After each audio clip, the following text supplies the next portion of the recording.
जरांगेंच्या आंदोलनाआडून शरद पवार आणि उद्धव ठाकरेंचं राजकारण. राज ठाकरेंचा गंभीर आरोप. मराठवाड्यात दंगली घडवण्याचे प्रयत्न सुरू. राज ठाकरेंचा दावा. साताऱ्यातील सभेदरम्यान जरांगे पाटलांना भोवळ. अचानक चक्कर आल्यानं भाषण थांबवत स्टेजवरच बसले खाली.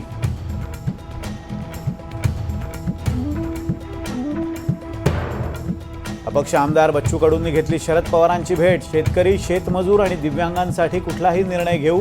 भेटीनंतर बच्चू कडूंचं सूचक विधान.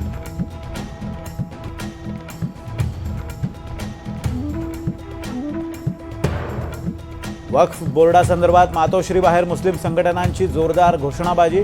वक्फ बोर्डासंदर्भात उद्धव ठाकरे का बोलत नाहीत? आंदोलकांचा सवाल.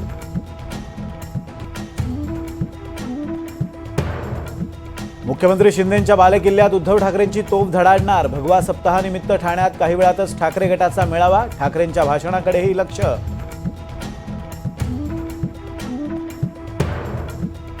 पुणे पोर्शे अपघात प्रकरणात आरोपीसह त्यांच्या मित्रांच्या रक्ताचे नमुने बदलल्याचाही पोलिसांचा दावा. ससून हॉस्पिटलच्या 2 डॉक्टरांची चौकशी.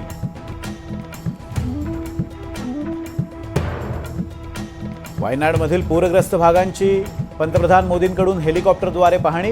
भूस्खलनग्रस्त भागाचा आढावा घेत नागरिकांशी साधला संवाद. ऑलिम्पिक विजेती भारतीय हॉकी टीम मायदेशात दाखल. दिल्ली विमानतळावर हॉकी संघाचं जल्लोषात स्वागत. कांस्य पदकाच्या सामन्यात स्पेनवर 2-1 न मात. विनेश फोगाटनं केलेल्या अपिलावर आंतरराष्ट्रीय क्रीडा लवादासमोर सुनावणी पूर्ण. भारताकडून हरीश साळवे यांनी मांडली बाजू. आज निकाल येण्याची शक्यता.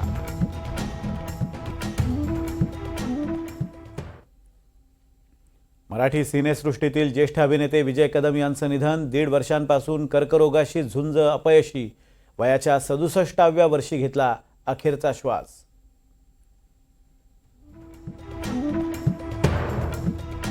धारावीत पहिल्यांदाच रोजगार मेळाव्याचं आयोजन. धारावीतल्या श्री गणेश विद्या मंदिरात उद्या रोजगार मेळावा. मेळाव्यात जवळपास 30 नामांकित कंपन्या होणार सहभागी.